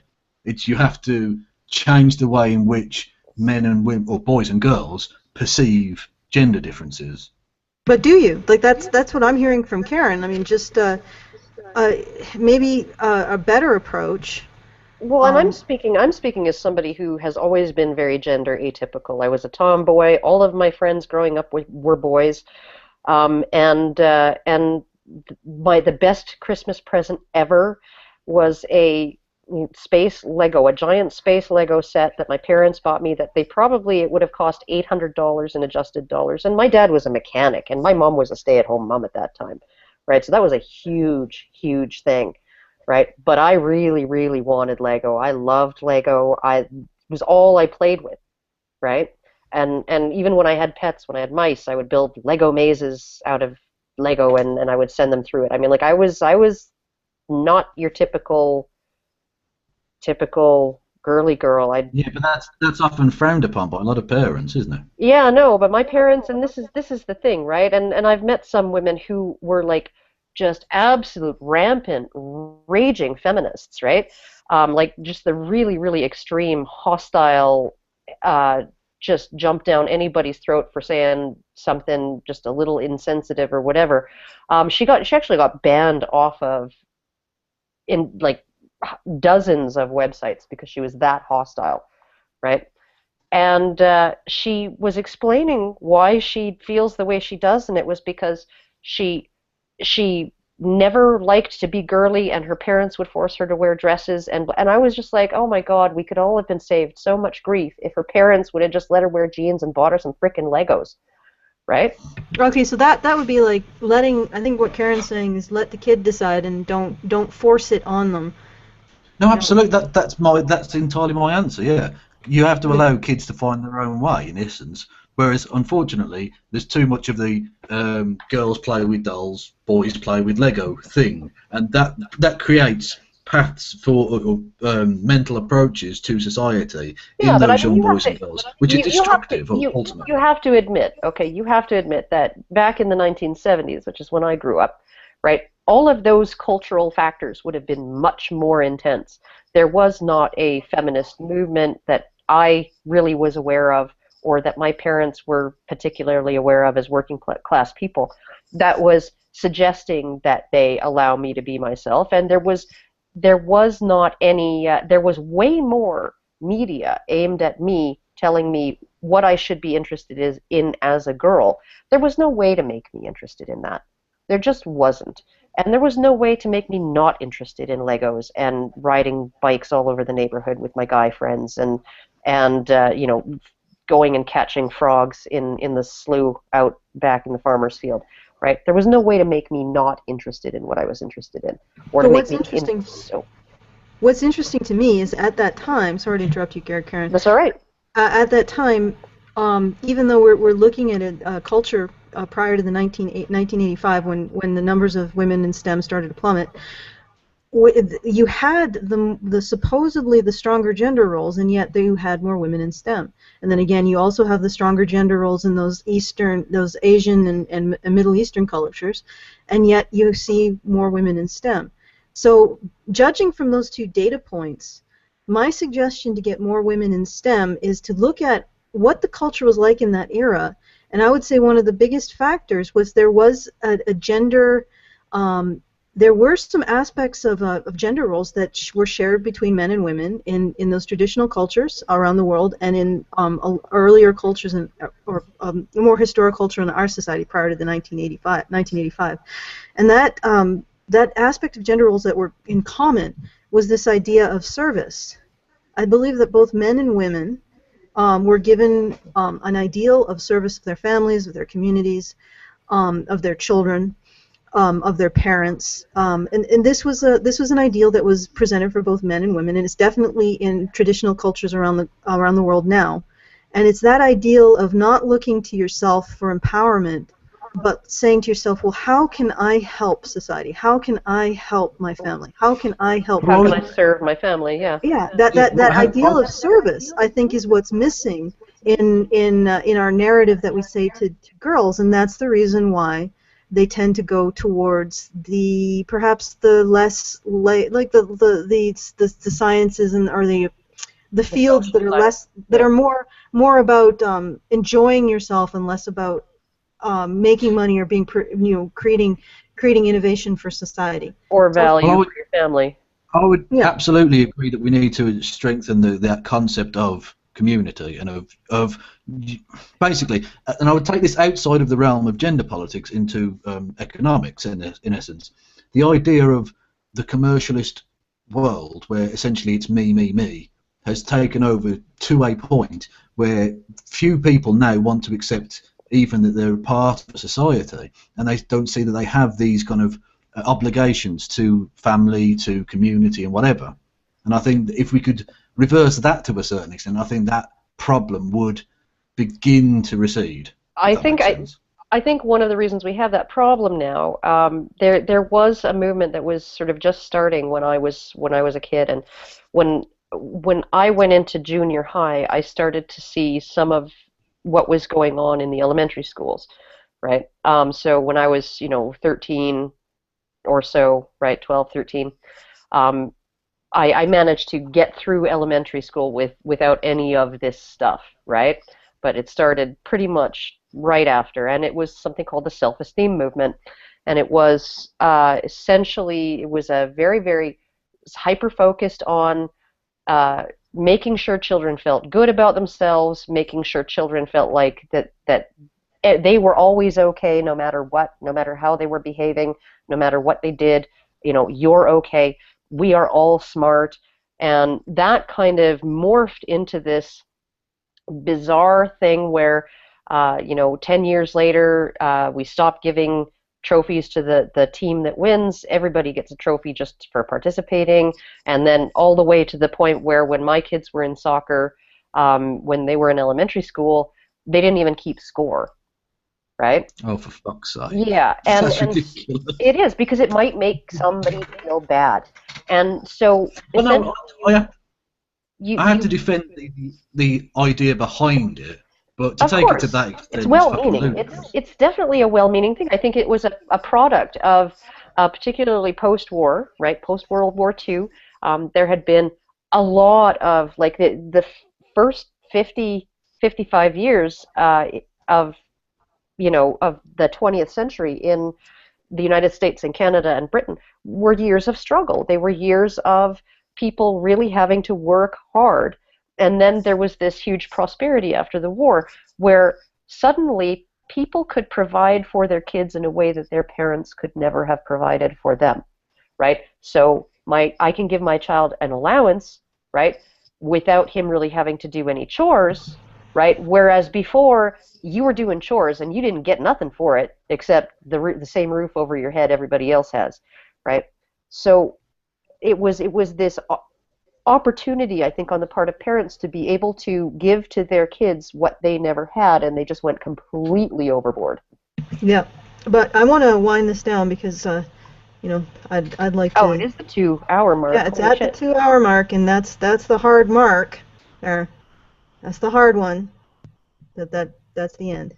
But I wanted to put one thing out, and I don't know if you guys want to reply to it, but I think that this idea of service is something that, what's interesting about the idea of service, the idea that you take it upon yourself to use your strengths and talents to serve those around you, is that we don't say that to girls, and subsequently they don't get the message of the message of empowerment that is in there. Because when you say you're a group of people, you need to consider service of your community. What you're saying is that you have power that you need to think about and figure out how best to use to serve others. So that takes women out of the category of being acted upon, being victims, being weak, and into the category of how do I take my powers and my strengths and best serve the people around me, including the men, who maybe in some situations, or maybe period because they're men, not have access to the powers that I do, or the strengths that I do. I want to add something too to this, because like my boyfriend has an autoimmune disorder that makes getting up in the morning really, really difficult. Sometimes I will have to go in there and wake him up every 10 minutes for half an hour before he's actually capable of staying awake. And every morning I go into the bedroom and I get up before him, I make coffee, I bring him coffee in the bedroom. And a lot of women would see that as me being demeaning myself, being subservient, right? No, I do this because it's what he needs. He needs somebody to do that for him, right? Otherwise, he'd just hit the snooze button for 2.5 hours, and then finally maybe roll out of bed, right? He needs somebody to help him get going, and I can do that for him. And so it's not me being subservient to him. It's actually me using my it's easy for me to get up in the morning, and I'm using what I'm doing what I can do to help him with his difficulty, right? And I think that's something that really, the fact that so many women would see me as demeaning myself by doing that is part of the problem. That there is this sort of feeling in society that if a woman does anything even remotely traditional for a male, like bring him a cup of coffee, right? She is demeaning herself, and well, she should really not have to do anything. that. Even if a woman takes it upon herself to say, "Oh no, my husband is the better child caregiver. I'm going to do the work," people will say, "Well, you're demeaning yourself and you're being used." Yeah, no, it I'm going to seems go to out and work so he can take care of the kids because he's just naturally better at it, and everybody will jump down her throat. he's taking advantage of you. Yeah. And yeah, and he's a bum. And so essentially I think that there's this really pervasive thing that if a woman does anything for a man, that somehow that's not okay. And I think we really, really, really need to get away from that. Well, And the point I would raise about the concept that women aren't, or girls or whatever, aren't taught to try and access what they can do for their community is that oftentimes, certainly again bringing it back to the traditionalist thing, they're not taught that they're really a part of a wider community because essentially their role is within a house. Okay, guys. well, no, but this is really interesting. No, I just want to make a Oh, very God. point. Okay, because back in the 1950s and the 1960s, when you did have this sort of women belong in the house, women were involved in the PTA. They were volunteering at their schools. They were volunteering at the community centers. They were organizing community events, right? They were doing all of this. They were being block parents. They were, they were still doing, like, it is actually the women. If you look at the oikos, if you look at in ancient Greece, if you look at all of these things, women have always been. And this is maybe part of the reason why so many neighborhoods are dead, right? They're not neighborhoods anymore. They're just a street with houses on it and people who don't know each other. And a lot of that may have to do with the fact that women are not home anymore, and women don't. So women used to be the community outreach. Women used to be the ones to organize the neighbor-wide barbecue, the big street barbecue thing that all the families came to, the big potlucks, all of those things, right? Yeah, if you ask any church, they will say that the power is in the women lay parishioners, or whatever the heck they're called. Yeah. That do everything. It's really, so, throughout history, it's always been women creating the community, and this is like, I disagree with that assessment, and also I would like to get on with my life. So okay, but right. If I don't know if there's anything else, maybe we can always do another fireside chat in 2 weeks. I think I would really like to continue this discussion because there's been a lot. I was really quite surprised at how much that Kevin and I could find to agree on and find common ground on, and also ginger cats are adorable, but you might not agree with it. Yeah, no, I don't think so. I'm a dog person, you know that. Okay, I'm a dog person too. I don't see that's a dichotomy. We can do dogs and cats. It's just because I'm allergic to cats. And the first thing any cat ever does when I sit down in a house where there's a cat is it jumps up on my lap and sticks its asshole right in my face, like literally. That's a cat greeting. Away from my That's face. a cat greeting. And then I'm just like, okay, what's the etiquette here? Like, what am I supposed to do? That's almost a euphemism for internet discussion, really. Yeah, I guess. Very cute. All right, on that note, I think I'm gonna. We can always do this again in another fortnight. I would actually really like to, or even in a week. Yeah, that'd be cool. Yeah, and I don't mind. Thanks again for coming on, Kevin. Yeah, I appreciate it. Thanks for having me. Yep. It was fun. And we'll talk soon. All right. Goodbye. Goodbye. Bye-bye.